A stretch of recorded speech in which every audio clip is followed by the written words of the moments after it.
तो जब मान लो कि एक दीवार है और उस दीवार से एक ईंटा हटाए, तो ऐसा थोड़ी कि बहुत सारा आदमी वहां से कूद जाएगा। पहले इतना बड़ा दीवार था, नहीं कूद पा रहे थे, और एक ईंटा हटा कूद गए, ऐसा तो नहीं होगा। 2 ईंटा हटेगा, 4 ईंटा हटेगा, 5 ईंटा हटेगा, उसके बाद हटते हटते एक ऐसा एवरेज हाइट पे होगा आएगा जब एक एवरेज ह्यूमन बीइंग उसको पार कर जाए। अच्छा, उसे पहले भी पार कर रहा होगा, बहुत बड़ा एथलीट आदमी होगा, वो तो बड़ा हाइट को भी पार कर रहा होगा ना। वैसे ही होल्स में भी कुछ ऐसे होल्स जरूर होंगे, उधर वाले इलेक्ट्रॉन्स में भी कुछ ऐसे इलेक्ट्रॉन्स जरूर होंगे जिनके पास बहुत एनर्जी हो, तो वो उस बैरियर को क्रॉस कर रहे हैं, लेकिन उनका नंबर बहुत कम है, इसलिए करंट बहुत कम है, नेग्लिजिबली स्मॉल। ठीक, लेकिन एक जब एवरेज हाइट तक पहुंच जाता है तो अचानक से बहुत सारे होल्स हलचल में शुरू, हलचल में आगे कि अब तो पार कर ही जाएंगे भाई, उधर वाले इलेक्ट्रॉन्स एकदम तैयार कि अब भाई आर पार को जाना है, और बस कूदना शुरू। और जैसे ही वो ऐसा करना वो शुरू करते हैं, अचानक से करंट बहुत तेजी से बढ़ जाता है, और जिस वोल्टेज पे ऐसा होता है वो तो स्पेशल वोल्टेज, वो ऐसा वोल्टेज है जिसने थ्रेशोल्ड जिसने बैरियर पोटेंशियल को इतना रिड्यूस कर दिया है कि अब बहुत सारे होल्स उसको क्रॉस कर पा रहे हैं, बहुत सारे इलेक्ट्रॉन्स उसको क्रॉस कर पा रहे हैं। तो ये जो अप्लाइड वोल्टेज है, इसी को हम लोग थ्रेशोल्ड वोल्टेज कहते हैं या थ्रेशोल्ड पोटेंशियल कहेंगे। इसका नाम अलग अलग लिया जाता है, जैसे थ्रेशोल्ड वोल्टेज भी कहा जाता है, इसी को नी वोल्टेज भी कहा जा सकता है, इसी को कट इन वोल्टेज भी कहते हैं, है ना। तो ये अलग अलग नाम है सेम चीज के। अब हम लोग देखने जा रहे हैं कि इस आईवी कैरेक्टरिस्टिक से कैसे हम लोग रेजिस्टेंस निकालते हैं। सेमीकंडक्टर जो है वो नॉन ओमिक कंडक्टर है, मतलब वो ओम्स लॉ को फॉलो नहीं करता। देखिए, ओम्स लॉ फॉलो करता तो स्ट्रेट लाइन बनता, है ना। तो दिस इज एन एग्जांपल कि नॉन ओमिक कंडक्टर। अब इसका रेजिस्टेंस जो है दो अलग अलग तरीके से निकालते हैं, एक एसी रेजिस्टेंस और दूसरा डीसी रेजिस्टेंस। एसी रेजिस्टेंस क्या है, तो हम लोग क्या करते हैं, स्मॉल चेंज इन वोल्टेज करते हैं और corresponding small change in current निकालते हैं। तो इसका जब रेशियो करेंगे तो delta I by delta we होगा, ये स्लोप दे रहा है, और इस स्लोप का रेसिप्रोकल कर देंगे तो जो चीज आएगा वो है AC resistance of semiconductor diode. ठीक है भाई। और डीसी वाला कैसे निकालेंगे, किसी एक पर्टिकुलर वोल्टेज को देखेंगे और उस वोल्टेज पे क्या करंट है उसको देखेंगे और इसका रेशियो निकाल लेंगे वोल्टेज और करंट का, तो हम लोग इसको कहेंगे डीसी रेजिस्टेंस। ठीक है भाई, ये हो गया। ऑलरेडी बात कर चुके हैं कि रेजिस्टेंस जो है आइडियल डायोड का इन फॉरवर्ड वाइज क्या होगा, 0 होगा। वोल्टेज ड्रॉप भी 0 आप ले सकते हैं, उसको एक कनेक्टिंग वायर की तरह ले सकते हैं, लेकिन अगर क्वेश्चन में कभी दिया कि ये सिलिकॉन का बना हुआ है, जर्मेनियम का बना हुआ है, तो वहां पे आपको बैरियर पोटेंशियल के बराबर का पोटेंशियल ड्रॉप अज्यूम करना है। चलिए भाई, तो ये हो गया हमारा biasing of PN junction diode in forward biased. अब देखेंगे रिवर्स बायस्ड, पहले इतना कॉपी करिए। चलिए अब देखते हैं रिवर्स बायसिंग। रिवर्स बायसिंग में बिल्कुल उल्टा होगा, यानी पी टाइप वाला साइड जो है उसको लोअर पोटेंशियल से या नेगेटिव टर्मिनल से कनेक्ट कर देंगे, और एन टाइप वाला जो साइड है उसको हायर पोटेंशियल से या पॉजिटिव टर्मिनल से कनेक्ट कर देंगे, और ये रिवर्स बायसिंग हो गया। रिवर्स बायसिंग में क्या होगा भाई, जो बैरियर पोटेंशियल है वो बढ़ जाएगा, क्योंकि जिधर आपका बैरियर का हायर पोटेंशियल है उधर और आप हायर कनेक्ट कर दे रहे हैं तो वो और ऊपर उठेगा।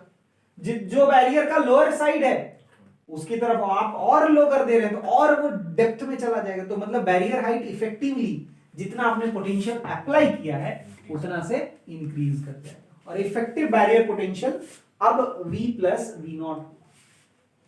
अब ऐसे ही इतना बड़ा दीवार खड़ा था और ऊपर लंबा कर दिए, तो मेजॉरिटी तो बोलेगा कि भाई अब तो छोड़ ही दो, अब हमारा हिम्मत तो नहीं है इसको चढ़ने का, तो वो बेचारा परेशान, वो आराम से बैठ जाएगा। तो किसका मोशन प्रेफर्ड होगा, माइनॉरिटी कैरियर्स का। ठीक है भाई, तो पहला पॉइंट है बैरियर हाइट इंक्रीज करता है, v प्लस वी नॉट हो जाता है। दूसरा है माइनॉरिटी कैरियर का मोशन होता है। अच्छा, क्या पहले माइनॉरिटी का मोशन नहीं हो रहा था? हो रहा था, अभी भी हो रहा है।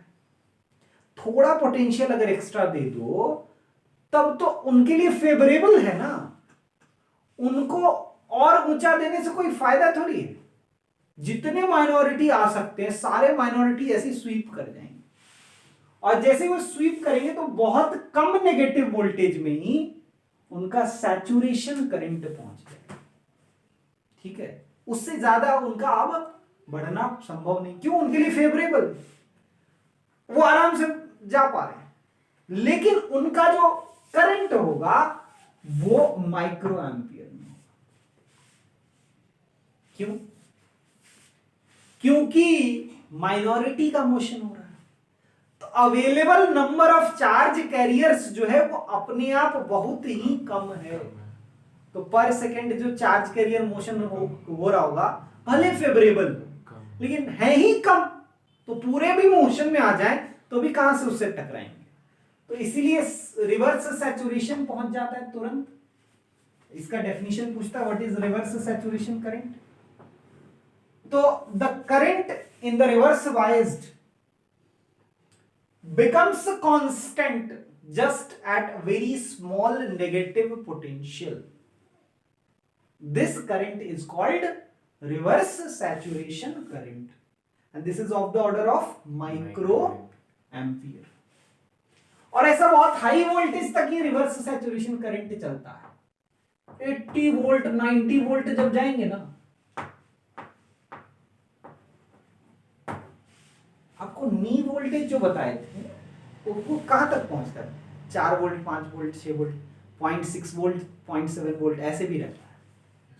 0.6 वोल्ट हुआ बस ऊपर चढ़ना शुरू हो जाता है। ठीक है, लेकिन ये 80-90 वोल्ट तक कांस्टेंट चलता है, डिपेंडिंग ऑन अलग अलग का अलग अलग होता है।